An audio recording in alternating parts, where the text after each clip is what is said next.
Samtastic here, bringing you another Super Metroid segment. First off here, for those unfortunate souls who have used the last save in Tourian, this is a method for escape. There is a walkthrough for how to go out of Tourian backwards by AI Gamer DS up on YouTube. I linked that below. But his method does not work with my cartridge. It did, however, inspire me to devise my own method that does work on my version. The little murder beam, as it's apparently called, setup that I used for the exploit previously does not have the same behavior here. And so you have to be above that door or you will fall through the floor and either get stuck in the wall or just freeze the cartridge, so freeze the game. In this case, it got some unexpected behavior where it just sort of sent me back and forth here. But it works, so I stuck with it, and that's what's here. It's got a much lower success rate than the previously shown method for using this exploit, but this one happens to have the awesome benefit of getting you out of Tourian without having to actually play back through all the way.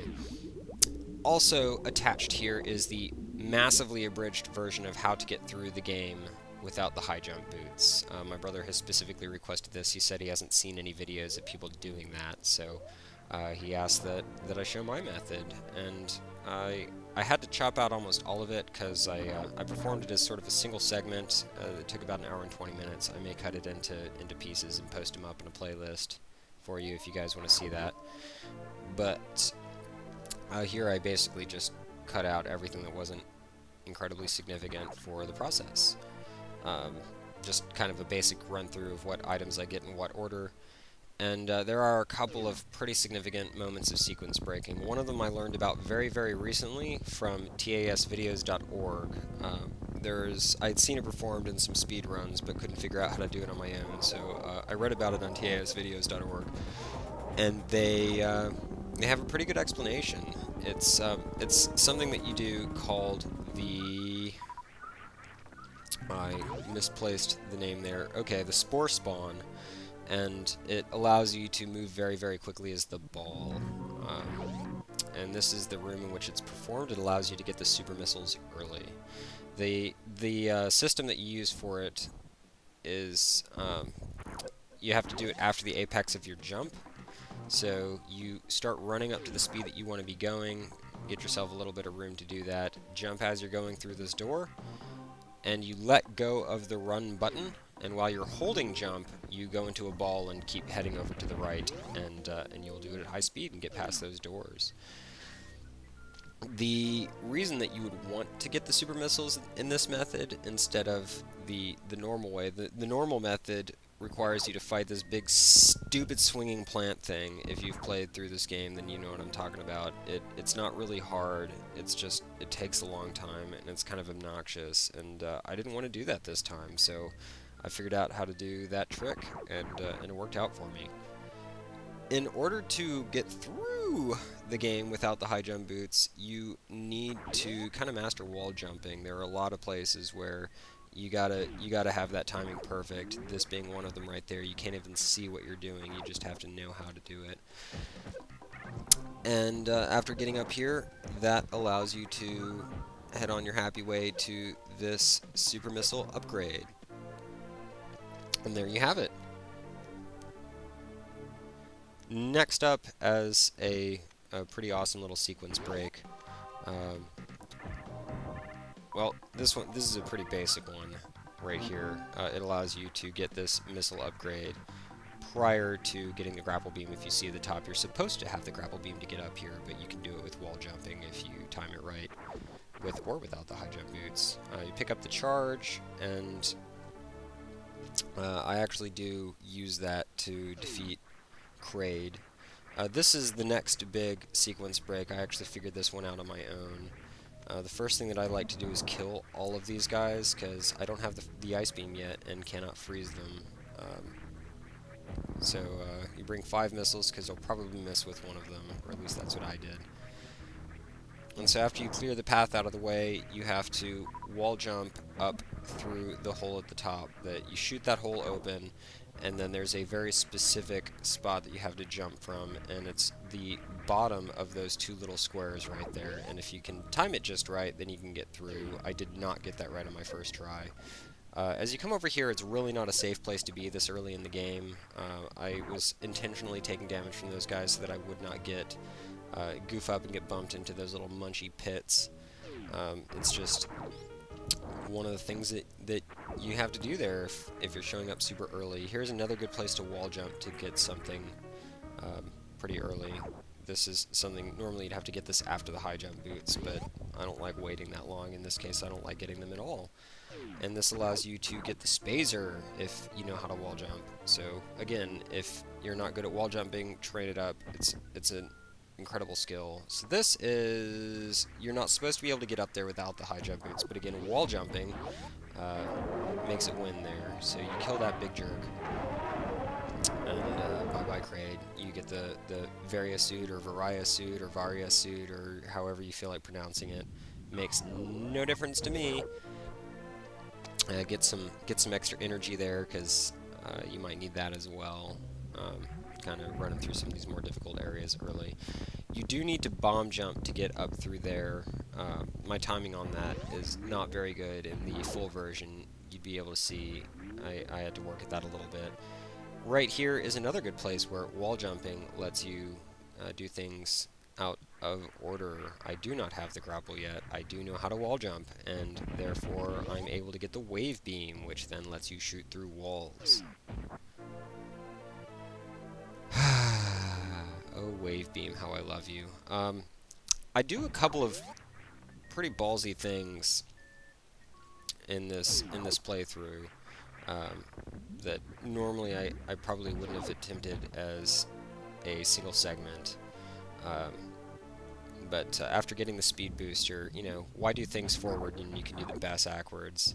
And since I got the wave, I go through that door and decide to go through the lava spikes with the little, like, chompers here. And at this point, I believe I had that reserve tank, and I didn't end up having to use it. I almost did. As you can see, bam, 19 health. Fortunately, in this next room is energy recharge. So that was part of what influenced my decision to do that.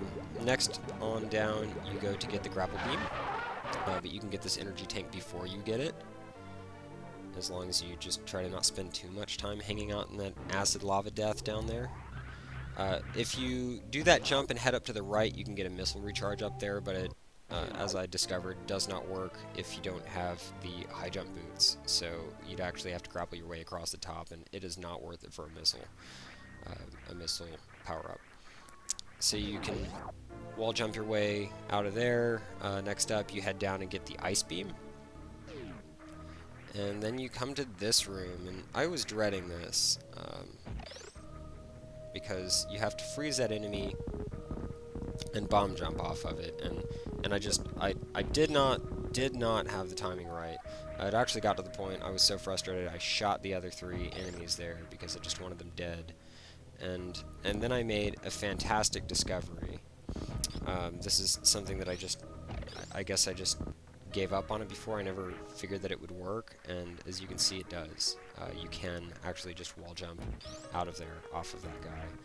So, there you go. My thumbs are so tired, and I was so shocked that function that I sort of like forgot how to play for a moment here, and so I just sort of flop around like a fish out of water and bump into stuff, and I was pretty excited that functioned. Next up, you go ahead and take that grapple beam on down to the wrecked ship to pick up the gravity suit.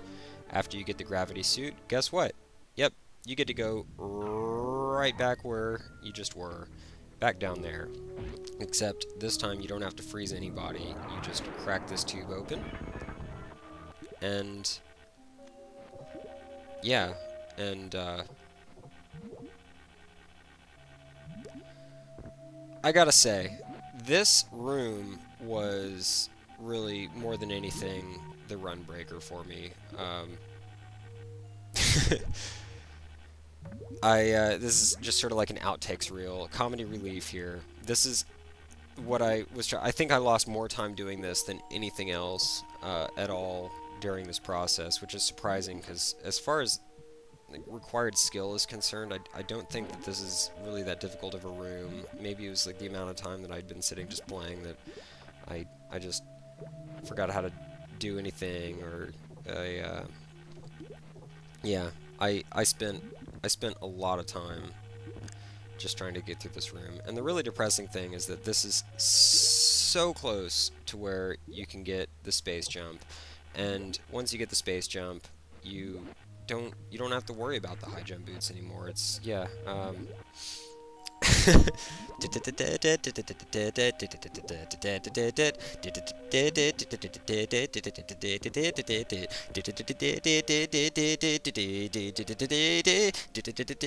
Yeah, it's pretty bad. I mean, I spent a lot of time trying to get through there. I do eventually manage to actually finally grab that last little one there and make it through the room. And then it's clockwork. It's absolutely super easy. You kill that stupid snake. You do a little dance party with some fake Metroids. And you make your way on down to the giant mutant shrimp. I'm really not sure what it is, but it looks like a giant mutant shrimp. As you probably already know, if you have any interest in this game whatsoever, the easiest way to kill this guy is by grappling onto the wall, and I get him to grab me from the wrong side, thinking, oh, it should still work, even though I know better. But you kill that thing. I don't know if it's male or female, but whatever it is, it's not taking care of its little kids anymore. It's dead. And so here we go, the moment we've all been waiting for. There's the space jump, and I gotta tell you, if you can't figure out how to get anywhere else in the game using the space jump, you should just give up. Video games aren't for you. To give you a heads up, if you do actually try doing this for yourself, the timing on the space jump is a little bit different when you don't have the high jump boots. It's a little bit of a shorter arc to the jump, obviously, so it's a little bit quicker of a tap. And if you're not used to it, it can be kind of difficult. And in a lot of cases, space jumping in general is not as easy as wall jumping. So I'll do a lot of wall jumping, anywho. And that, in a nutshell, is how you get through Super Metroid without acquiring the high jump boots. And it's pretty much game over once you get space jump. Then you go down, you get to, you can go find all whatever other power-ups you want, and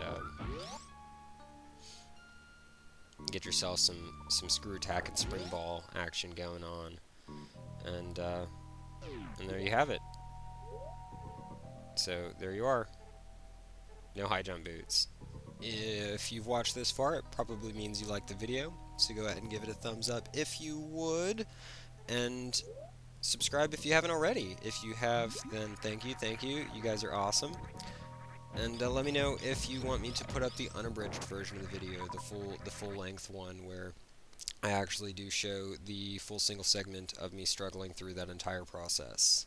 And I will do that for you. Samtastic out!